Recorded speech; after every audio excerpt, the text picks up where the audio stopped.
almost 20 years ago. I was driving down a lonely road in heavy rain, unable to see a thing. After a while, I saw a woman standing by the side of the road, looking for a ride home. I stopped and she got into the back seat. I didn't even glance at her, not even through the rearview mirror. We spoke briefly and I asked her where she needed to be dropped off. Fortunately, she was headed to the same place as I was. However, when we arrived, she said she needed to go to another location. Annoyed, I drove her 2 blocks away into an empty neighborhood. Once we reached her destination, she insisted that I take her to yet another place.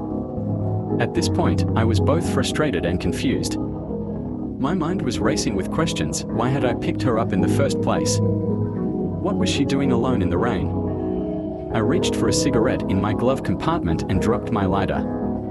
As I stopped the car to retrieve it, I glanced at her legs and noticed they were twisted backward.